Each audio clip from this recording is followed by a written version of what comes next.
Ladies and gentlemen, just to introduce some of the panel that we have here. On my right is Dr. Wendell Roseveare. Dr. Wendell has been a chaplain, an organist in Bogger Road, and now has counselled thousands of men who've been raped in prison. He's an activist for change, like Dr. Paul, Reverend Paul, sorry. And yeah, haven't quite got there. Thank you, Doctor. No. And he's going to share a little bit of the things that he's going through at the moment. We're actually in mourning at this time in our state because of the punitive nature of some of the draconian laws that have been introduced. But I'll leave that to Wendell to briefly couch, and then there'll be some questions. Bob Joyce is the State Director for Kairos here in Queensland. You've met Paul. Debbie Schaefer you've met, who's the Caring for Ex-Offenders State Director for South Australia. Susie Schumacher is an expert in drug and alcohol recovery. And she's an expert because she's not an alcoholic or a drug addict. And on the end is Graham Hembrow. Graham was a potential Shane. If God hadn't have got this guy's attention, he would have been on the top of the list of a dangerous prisoner. I deal with him on a weekly basis, and I can tell you that's true. That's right. Yeah, he's in charge today. No, Graham had a loaded machine gun under his bed at 15 years of age, and God met him in the waiting room of a prison through one of our chaplains, and now I entrust my life to this man. He's one of my mentors, and we're co-mentoring each other. He's reaching some of the most dangerous men in our state, in our nation, and not just men because of his pastoral care, but because of his personal connections. So, Wendell, could you kick us off just in a snapshot of your heart for the community in what you're talking about, how love is infectious and what it needs to do, if you can do that. And then we'll just open up for discussion and questions, but it needs to be brief. My religion taught me the theory of love, and that's that everyone is a valuable person, and honesty is how we negotiate love between each other. But it wasn't until I went to work in prison that I learned about the practical aspects of love, about accepting people where they're at and being honest face to face. That produces respect, and that respect has saved my life many times with at least the 6 people who threatened to kill me. And so now when I see abuse in society, I think abuse is the absence of love. And so I seek to respond to abuse by restoring love, which is about helping victims and perpetrators regaining their true value, because valuable people value each other. Jesus said, I was in prison and you visited me. He didn't say you're a good guy for visiting Joe Blow. And so I learned about love by learning the practical aspects of love in prison.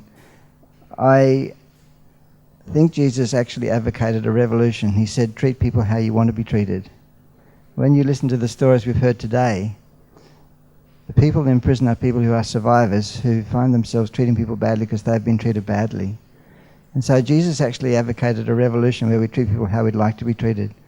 I'm sad and I'm grieving this week because our society's gone from respect to revenge, thinking that by treating people badly we can make the world safer. Sadly, it's petrol on a fire and it's going to make the world less safe. I did a solo protest on Wednesday, and I went to Parliament House. This is the day before we were in there with the breakfast. And I had this poster and it said, treating people how you'd like to be treated is a safe society. Resolution versus revenge. Fortunately, Mr. Blay walked out of Parliament and walked through the gates and saw my sign, but he didn't talk to me. But that's Jesus' message. And I'm sad when we go from a Christian society to a revenge society, because I want to restore the value of people, and whether I'm working with a victim or a perpetrator. And I've cared for the Dennis Fergusons and the Robert Fardens, and you can name them. I want people to regain their value so they can value themselves and value each other, because that's where safety comes from. And we need to collectively decide that, not just get so angry that we think revenge is justifiable. We'll open the questions up to the floor now. So if you'd like to ask a question of any of our panellists, I just ask that if you raise your hand so we can get a microphone to you, as we'd love to have those recorded.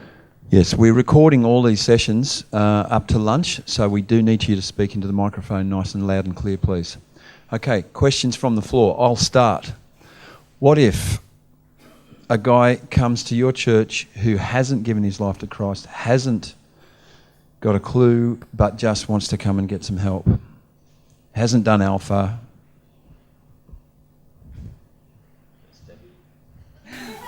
She said she wants to answer that one. That's exactly what's happened with us. We've actually met with some, well, I work with the women's prison in Adelaide, and we've got alongside of them and mentored them and loved them still. It's just Jesus loving them where they're at. And some of them have come to church and some of them haven't. Some came to church for 6 months and then met a guy and they didn't like us and we didn't particularly like him either. But we kept reaching her and she pulled away. But do you know what? At the end of the day, I saw her, this particular girl, and I saw her 4 years down the track, and she came up to me and she said, "Thank you for your team. You taught me how to budget. You taught me how to cook. You taught me how to make good choices in life." And she said, I'm studying now. I've got my driver's license. I'm not driving unlicensed anymore. And I'm really making a go of things. And she said, "Thank you, I'm out of prison and I stayed out because of your team." So, you know, and sometimes we'll get a phone call from a girl that we haven't seen for 12 months and she'll give us a call and say she's in a need, she needs some food or something's been stolen from her, and we will visit them.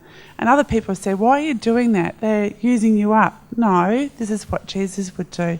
But then we're actually able to talk back into our life to say, "You're standing still, you haven't moved forward, what can we do to help you?" And sometimes they'll pick it up and sometimes they won't, but we're still helping the community. Questions?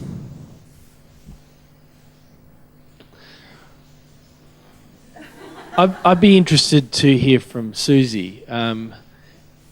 85% of people coming out of the prison system struggle with drugs and alcohol. How can we support people coming out of the prison system with overcoming that? Because I know that that's often a way in which people do end back up in the prison system.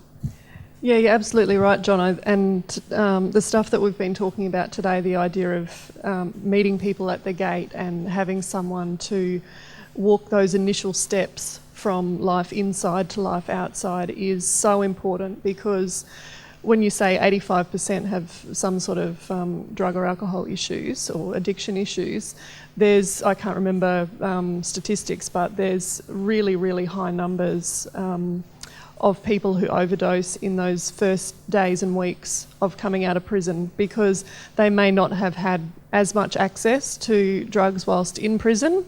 I say as much because drugs still do get into prison. But people's tolerance can be greatly reduced whilst they're not using perhaps as much. And then if there's no positive community, no helpful community to meet them at the gate, they're met at the gate with by an old using buddy with a shot ready to go. And I can't count the number of people that I've heard that story from. I'd like to share with you my working definition of an alcoholic or a drug addict. An alcoholic or a drug addict is a valuable person who doesn't know it. And recovery is not just about stopping the anaesthetic that relieves your pain, it's about regaining your value. And the good thing is that you're valuable now, not when you stop. And that's Christianity at a pragmatic level. You are valuable now, not when you change your behaviour and earn your value through salvation by works. We need to translate Christianity to pragmatic love, valuing people now so that they can get relief now and let go what's not enhancing their value now. And anaesthetics give you at best temporary and artificial relief, but enjoying your value now means that you can be honest now, you can let go of guilt now, you can not just have to be strong to earn your value. We send messages that you must be strong to stop using. When you try and fail, when you believe that you are weak and bad and stupid, you will kill yourself.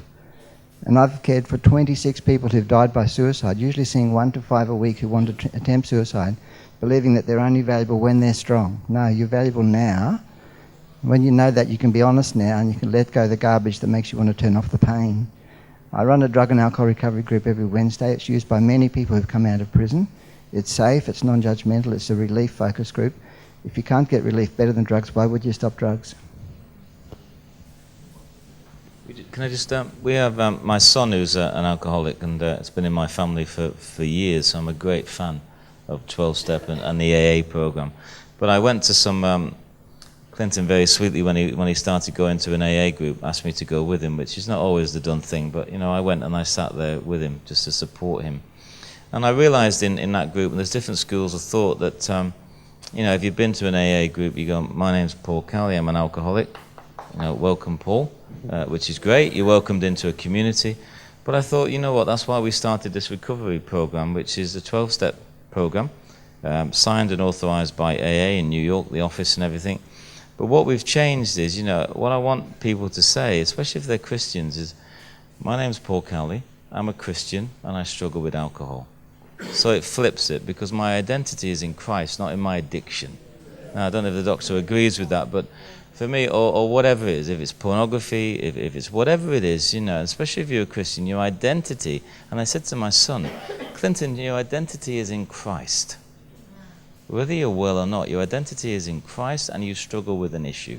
Goodness, I've got a lot of issues I struggle with, but my identity is a Christian, and there is no condemnation for those who are found in Christ Jesus. So I was trying to flip it a little bit with the recovery course. You know, and work with all the issues and the organizations, and the doctor's absolutely right what he said. But I didn't want their identity to be in the addiction. I want their identity to be in Christ. Or that they're valued and loved beside the addiction. You're still valuable. You're still important. And if you're a Christian first, and you struggle with stuff. So I was trying to do that as well. Just in the front row here. Okay, I've got a question. What was the attitude towards prisoners in the Old Testament? Do any of you know? Well, Graham, do you want to take that one? This guy's studying some of this stuff. Imprisonment in the Old Testament was used for a much different purpose to what we have today. We warehouse people today, and we hold them in prisons, sometimes indefinitely, never to be released. In the Old Testament, they usually were held there awaiting something, whether it was to go into a form of slavery, whether it was to pay a price, or whether it was for execution. So that's largely the big difference. Today, the way we imprison people, it's just a punitive, there is no end result sometimes, and especially under these new laws where we're talking about something that might attract only 5 years, normally may incur a 30-year penalty and then even indefinite sentencing. So we imprison people today with no prospect of a future, whereas largely in the Old Testament, most of the accounts you'll see them, they were there for a purpose, they were there waiting for a trial to find out whether they would be executed, whether they would go into a form of slavery, and then there was also restitution, and that was made as well. So yeah, much different system of imprisonment. Very, very good. There's in the back, I can't remember where it is in the Old Testament now, I can't for the life of me think what book it was in, but there's a thing called, there were cities of refuge. You heard that bit? Which was really exciting, where prisoners could go, or people who committed crime, and go to areas that were refuge and they couldn't be arrested for it.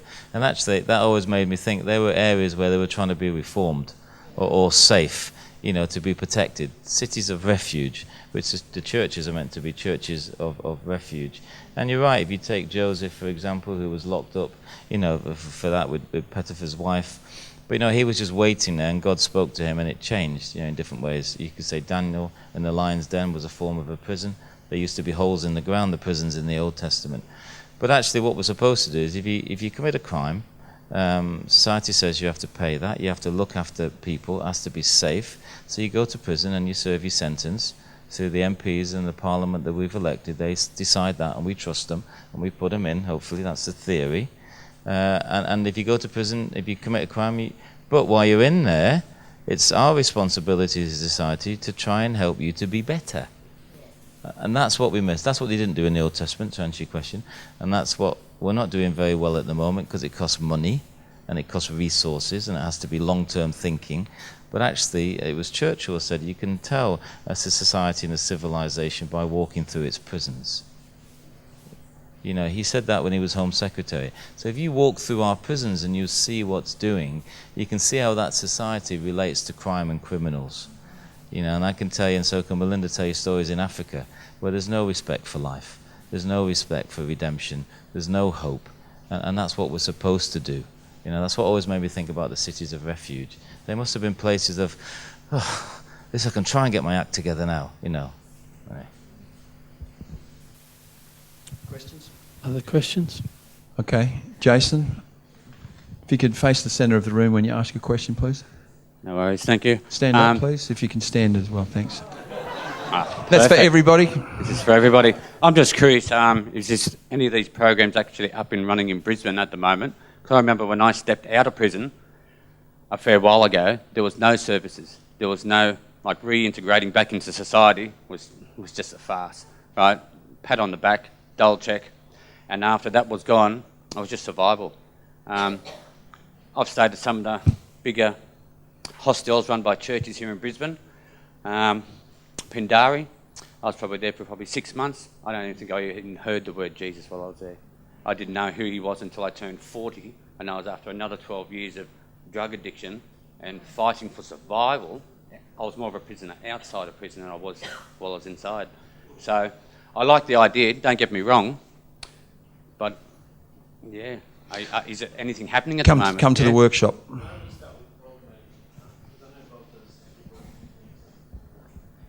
The Kairos ministry focuses specifically on developing Christian communities inside the prison. So it's a little bit different to what you're talking about there, but hopefully what we're trying to do is to introduce the inmates to Christ's love and to prepare them for their contact with the other organisations that work on the outside, and that normally happens through the chaplains. And in the two prisons that we're working in at present, in Arthurgorrie and Wolston, we've been in Arthurgorrie the longest, probably about 3.5 years now.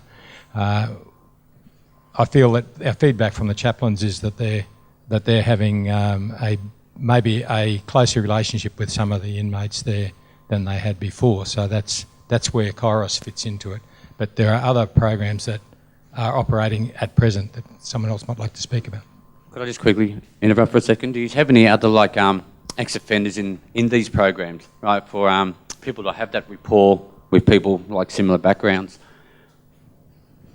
We've got a couple of ex-offenders on our Kairos courses, but we are limited there in the prison system allowing them back in. There's a couple of fellows that are very keen to work at present. I was only speaking to a month or two ago that have probably got to wait a few years yet before they'll be allowed back in. So, Jason, what are you doing now? What are you working as? What, I'm just interested. Well, actually, I'm back Sorry. I've gone back to college to do I'm doing counselling at the moment. I was a painter for 20 years, and I had to learn a trade, I suppose, on my own, or I was just going to end up back in jail. And I suppose I fought for my life. I learned how to fight in jail for survival, and I had to learn to do it when I was out here as well. So now I just want to invest in people who have a similar background to me. I haven't got employment at the moment. I'm still waiting for the direction the Lord wants to point me in, I suppose. But my passion is for people from prisons, addictions, people who I suppose are marginalised, as you've already stated. So yeah. I think you'd be great at this work. I think we should employ you. Yeah.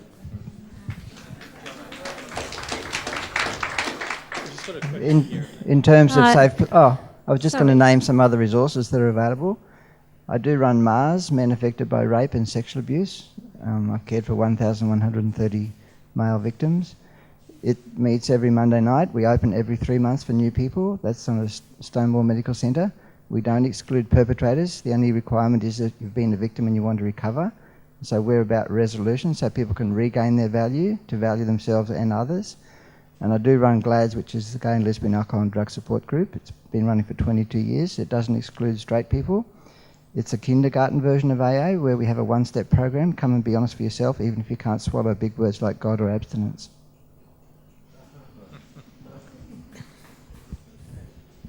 Just a comment. There's a lot of small groups. There's lots of groups and a lot of people. Some churches and that are doing some great work. I think the great thing about today, and with Caring for Ex-Offenders, the William Wilberforce Foundation, so forth, this is an opportunity to start to draw these people together and have, especially for churches, a one-stop shop where you can go to one point and find this. And just on your point, Paul, he's fantastic. We have a men's group down in Logan, and he's one of my leaders, and he does a fantastic job. Yeah. Hi, it's listening to Jason talk. One of the things that I find, or the two of the things, is finding somewhere for people to live when they come out of prison, if they haven't got a family, if they haven't got much hope, and also employment.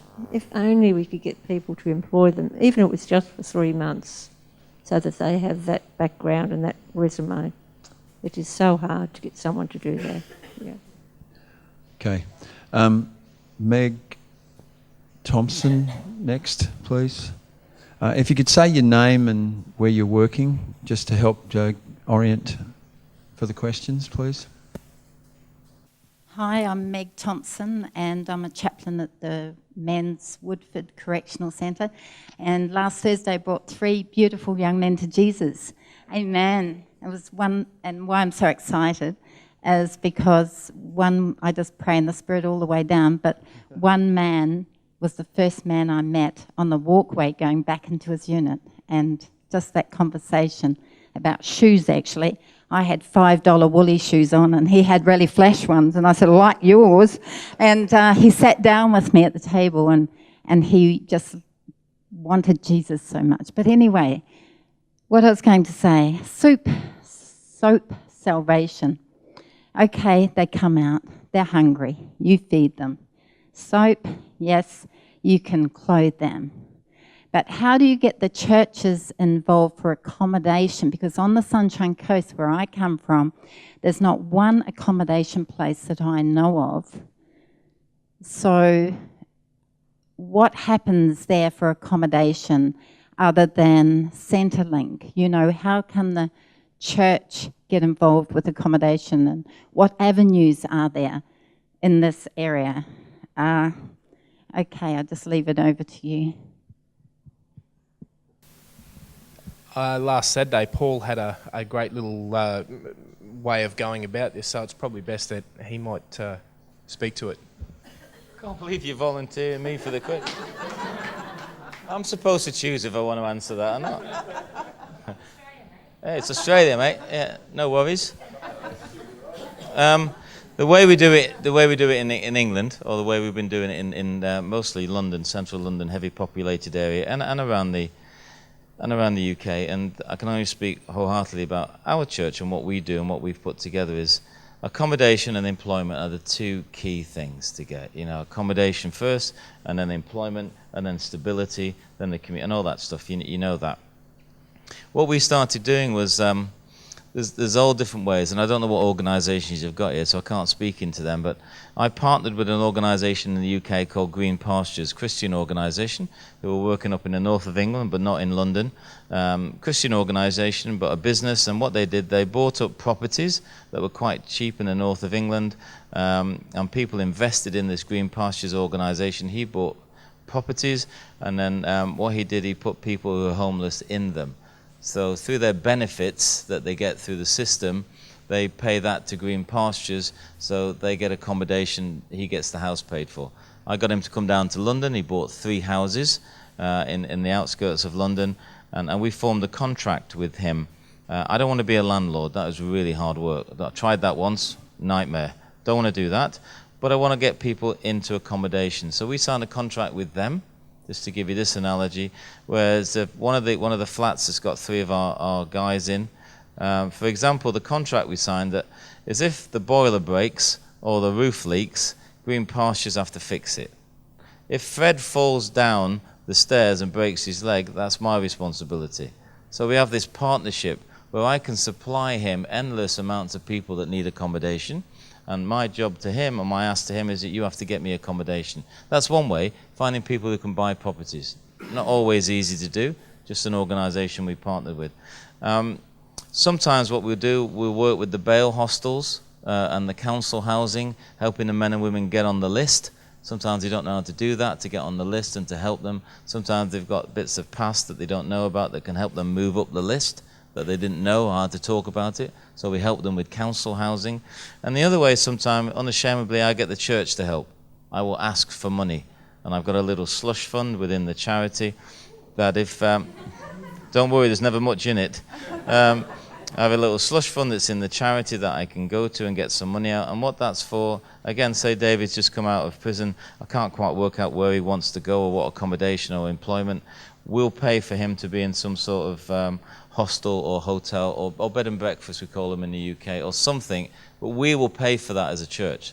So we will pay a month's rent to get him sorted, and that gives me a month to work his issues out. It gives me a bit of breathing space. Because what happens, and I think someone said it, you said it within those 24 hours, is a nightmare. Just everything hits them in the face straight away. You know, benefits, home, this, that, bang, bang, and they usually fall away. So what we did is, I thought, I'm not having that. If he comes out and we haven't got anything, we'll pay for accommodation for a month. Can't pay for everything. But that gives me 4 weeks to try and get it sorted. Gives me a bit of breathing space, and it stops him panicking. And look, you're in one place for 4 weeks. We'll do it. So the church, I get the church to pay for that. And churches can do that. You know, I would challenge any church that says, I've got no money whatsoever. I might say, well, you've got a little bit over there that you're using for something. Maybe you could use that. So different ways of, that's what I was mentioning. But there might be other ways, Debbie. John Clark actually spoke to someone from Green Pastures, and they're looking to set up in Australia. Yes. So there you go. You can Google them. Green Pastures.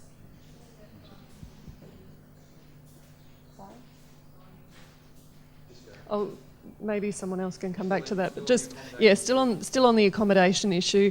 I'm not privy to all the details of it, but the leadership in my church are working with, in a way, it reminded me when Paul mentioned about the partnership, because there's a fellow who's not part of our church who's he's got some sort of deal set up where he's able to cheaply lease ex-government places that are about to, like that are sort of due for demolition in, say, 6 months' time. He's got some agreement with the council to rent them cheaply for 6 months, for that 6 months until they're demolished, and he's doing something like that to put people into that sort of accommodation.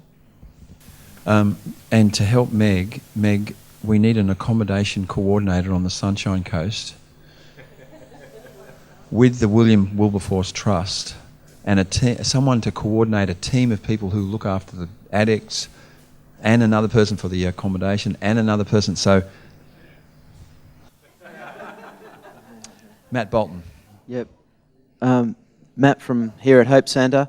It seems to me like setting up programs like Caring for Ex-Offenders and Circles of Support, that the fears that Paul was talking about, the fears of the prisoners, but the fears particularly of the church, it seems like the pointy end of that fear is all around, what about sex offenders?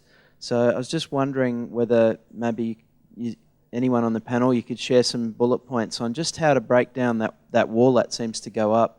What have you found useful in selling that idea to church communities?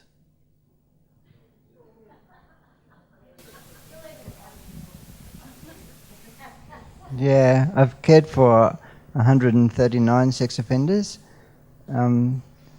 They've chosen to come and see me because I simply create an accepting space where they get better relief out of honesty than they do out of denial. And denial is the biggest predictor of reoffending. And that's why I shared with you that the church taught me the theory of love, about accepting people and being honest. They're the two ingredients of love.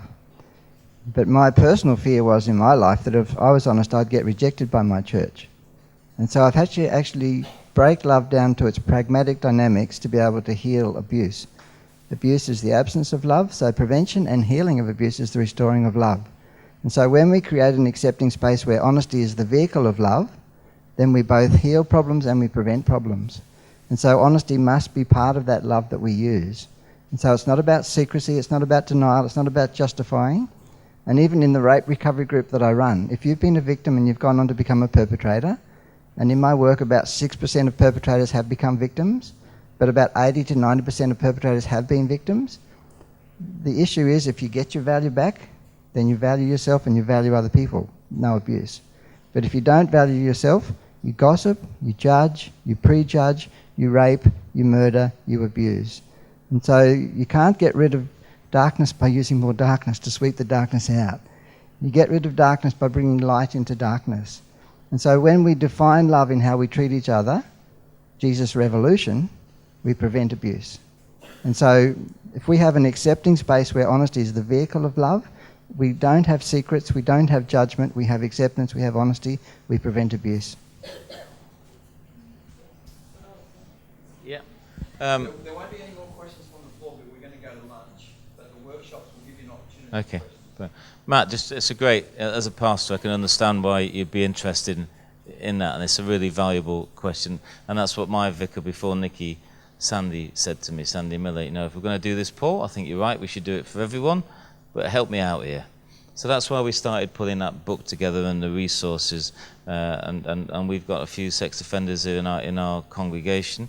But actually I've said to my team now, that's enough now. I'm just being really honest. We've got big church, a lot of people to look after. We've got 6, I think, sex offenders who are working in the different. But for me, I'm just being honest. That's enough for me. If one of those leaves, someone else can do it. But for me, I'm just being really honest and saying that there's a lot of work involved in looking after a sex offender. It's multiple organisations you have to work with.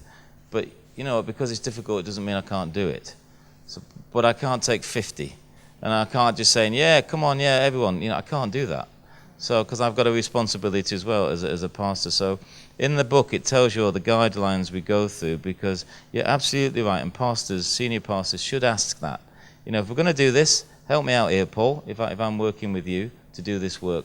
I've got to make you feel really comfortable that your mums and your toddlers and your daughters and all that stuff, and you are all safe.